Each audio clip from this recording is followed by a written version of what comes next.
dialogue très attendu entre pouvoir et opposition s'est enfin ouvert lundi à Lomé. Après 6 mois de profonde crise politique, c'était en présence du président ghanéen Nana Akufo-Addo, facilitateur de la crise.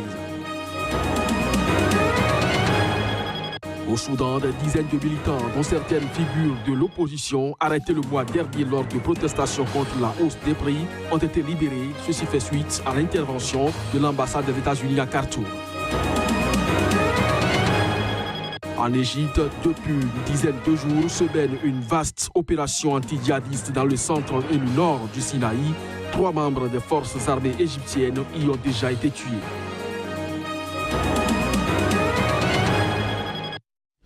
Bonjour à chacun, bonjour à tous et bienvenue dans cette session d'information sur SICA que nous ouvrons donc par le Togo où le dialogue très attendu entre le pouvoir et l'opposition est enfin ouvert lundi à Lomé.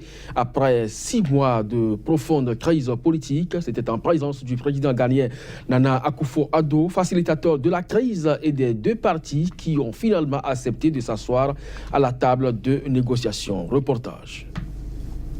Les 2 parties ont enfin accepté de se parler alors que le président Faure Gnassingbé fait face à une très forte contestation populaire. Depuis septembre dernier, des marches pour demander sa démission et la limitation à 2 du nombre de mandats présidentiels rassemblent des milliers de personnes dans les rues du pays. La paix, la liberté et la stabilité du peuple togolais est quelque chose qui n'est tout simplement pas négociable, a déclaré le chef de l'État ghanéen Nana Akufo-Addo, facilitateur de la crise, à la cérémonie d'ouverture à l'hôtel 2 février de Lomé, devant de nombreux responsables politiques et diplomates. Le dialogue, qui doit durer une quinzaine de jours, devrait aborder un large éventail de préoccupations, dont le rétablissement de la Constitution de 1992 qui prévoyait un maximum de 2 mandats présidentiels, une transition politique et des réformes électorales. Chacune des 2 parties, la coalition de 14 partis d'opposition et le parti au pouvoir, sera représentée par 7 délégués. La participation du gouvernement devrait par ailleurs faire l'objet de discussions durant le dialogue. On reste au Togo qui se dote désormais d'un complexe industriel pharmaceutique de normes internationales spécialisé dans la fabrication des solutés d'eau pharma a été inauguré par le chef de l'État Faure Gnassingbé en personne à 25 km au sud-est de la capitale Lomé. Ferdinand Gadé, notre correspondant sur place, nous fait ici le compte-rendu de la cérémonie d'ouverture.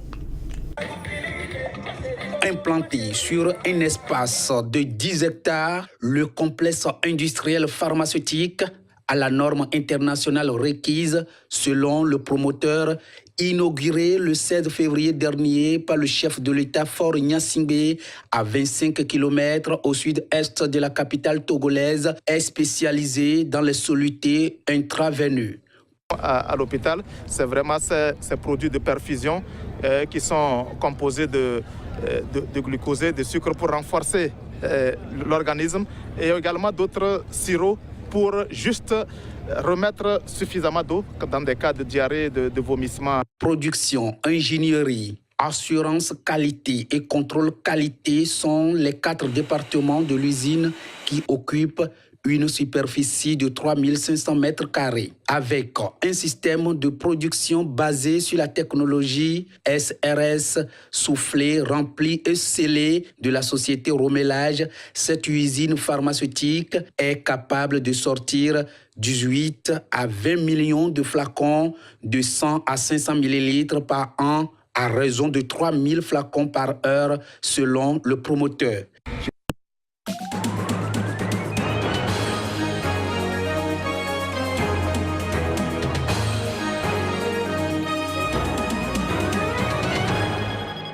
Au Togo, le dialogue très attendu entre pouvoir et opposition s'est enfin ouvert lundi à Lomé. Après 6 mois de profonde crise politique, c'était en présence du président ghanéen Nana Akufo-Addo, facilitateur de la crise. Au Soudan, des dizaines de militants, dont certaines figures de l'opposition, arrêtés le mois dernier lors de protestations contre la hausse des prix, ont été libérés. Ceci fait suite à l'intervention de l'ambassade des États-Unis à Khartoum. En Égypte, depuis une dizaine de jours, se mène une vaste opération anti-djihadiste dans le centre et le nord du Sinaï. 3 membres des forces armées égyptiennes y ont déjà été tués.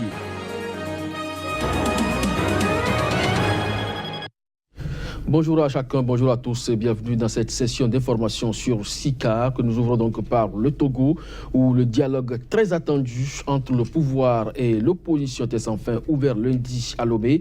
Après 6 mois de profonde crise politique, c'était en présence du président ghanéen Nana Akufo-Addo, facilitateur de la crise et des deux partis qui ont finalement accepté de s'asseoir à la table de négociation. Reportage. Les deux parties ont enfin accepté de se parler alors que le président Faure Gnassingbé fait face à une très forte contestation populaire. Depuis septembre dernier, des marches pour demander sa démission et la limitation à 2 du nombre de mandats présidentiels rassemblent des milliers de personnes dans les rues du pays. La paix, la liberté et la stabilité du peuple togolais est quelque chose qui n'est tout simplement pas négociable, a déclaré le chef de l'État ghanéen Nana Akufo-Addo, facilitateur de la crise, à la cérémonie d'ouverture à l'hôtel 2 février de Lomé, devant de nombreux responsables politiques et diplomates.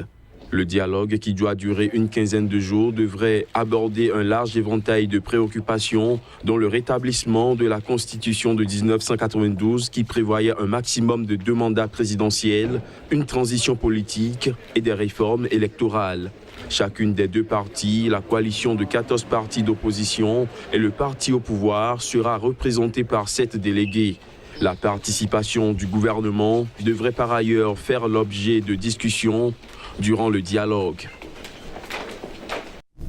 On reste au Togo qui se dote désormais d'un complexe industriel pharmaceutique de normes internationales spécialisé dans la fabrication des solutés d'eau pharma a été inauguré par le chef de l'État Faure Gnassingbé en personne à 25 km au sud-est de la capitale Lomé. Ferdinand Gadé, notre correspondant sur place, nous fait ici le compte-rendu de la cérémonie d'ouverture. Implanté sur un espace de 10 hectares, le complexe industriel pharmaceutique à la norme internationale requise selon le promoteur, inauguré le 16 février dernier par le chef de l'État Faure Gnassingbé à 25 km au sud-est de la capitale togolaise, est spécialisé dans les solutés intraveineuses.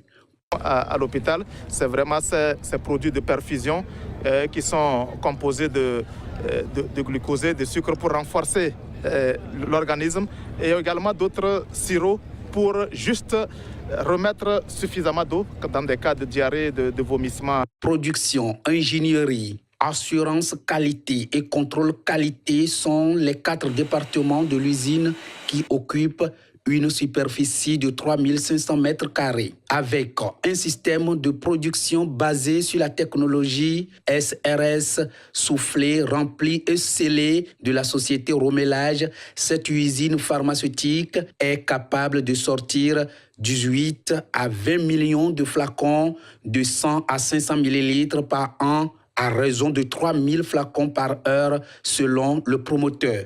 Je vous avais informé de notre projet de construire une usine pharmaceutique au Togo, dont le premier objectif consistait à diminuer nos importations en solutés et autres produits médicaux. Nous sommes ensuite partis à la recherche du meilleur savoir-faire possible pour trouver des solutions originales et fiables. Il a fallu ainsi aller voir sous d'autres cieux ce qui se fait de mieux, en particulier en Europe, en Inde, en Chine. Déjà 110 jeunes Togolais diplômés des universités nationales y travaillent sur plus de 300 à recruter.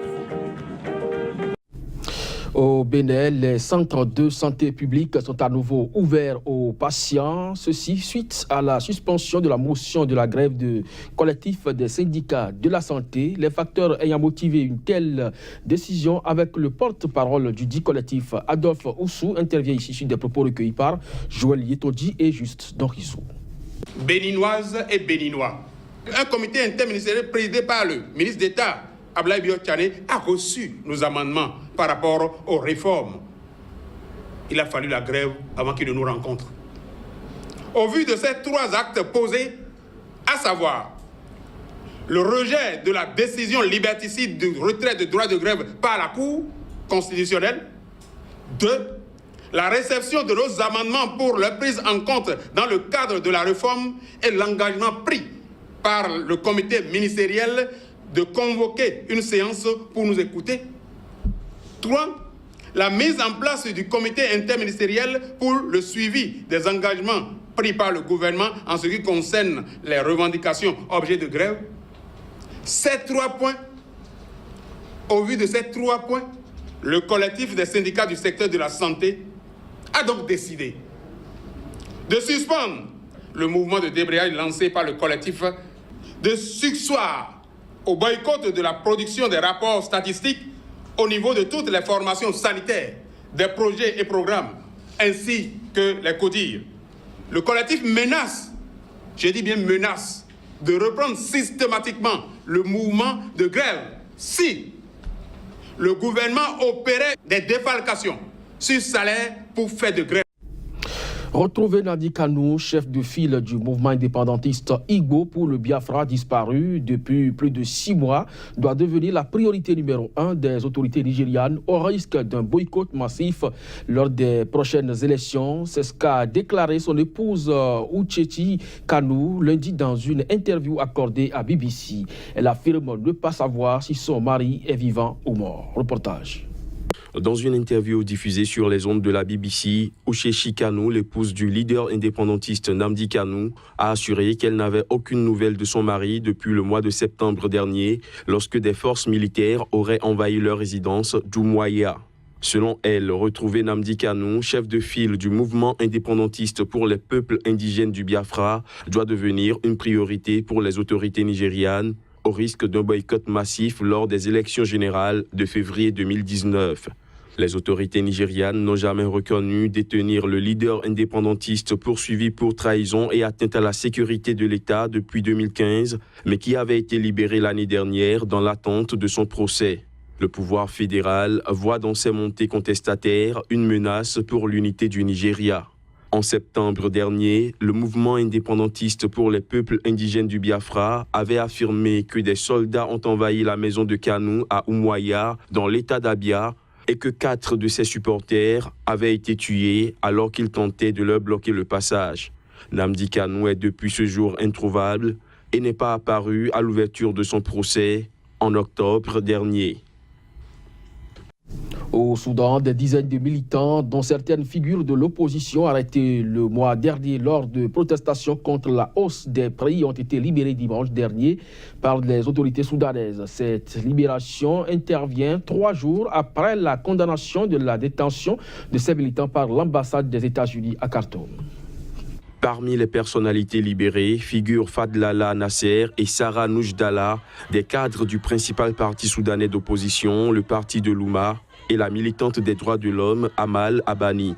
Leur libération intervient 3 jours après que l'ambassade des États-Unis à Khartoum a condamné la détention de ces militants, affirmant qu'ils étaient détenus dans des conditions inhumaines et dégradantes. Ces militants, qui sont sortis de la prison de Kobar, située dans le nord de Khartoum, en criant liberté, justice et révolution, ont été accueillis à bras ouverts par des membres de leur famille.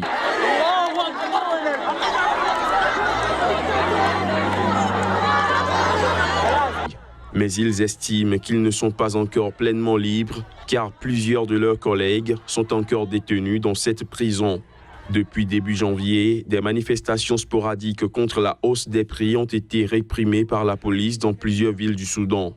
Plusieurs dirigeants de l'opposition et militants des droits de l'homme ont été arrêtés. Des journalistes qui couvraient ces manifestations ont également été détenus, mais la plupart d'entre eux ont depuis été relâchés. Le changement climatique et les conflits renforcent l'insécurité alimentaire en Afrique. D'après un haut responsable de l'ONU, environ 224 millions de personnes y sont sous-alimentées. Reportage. C'est à Khartoum, au Soudan, que se tient la 30e conférence régionale pour l'Afrique, organisée par l'Organisation de l'ONU pour l'alimentation et l'agriculture.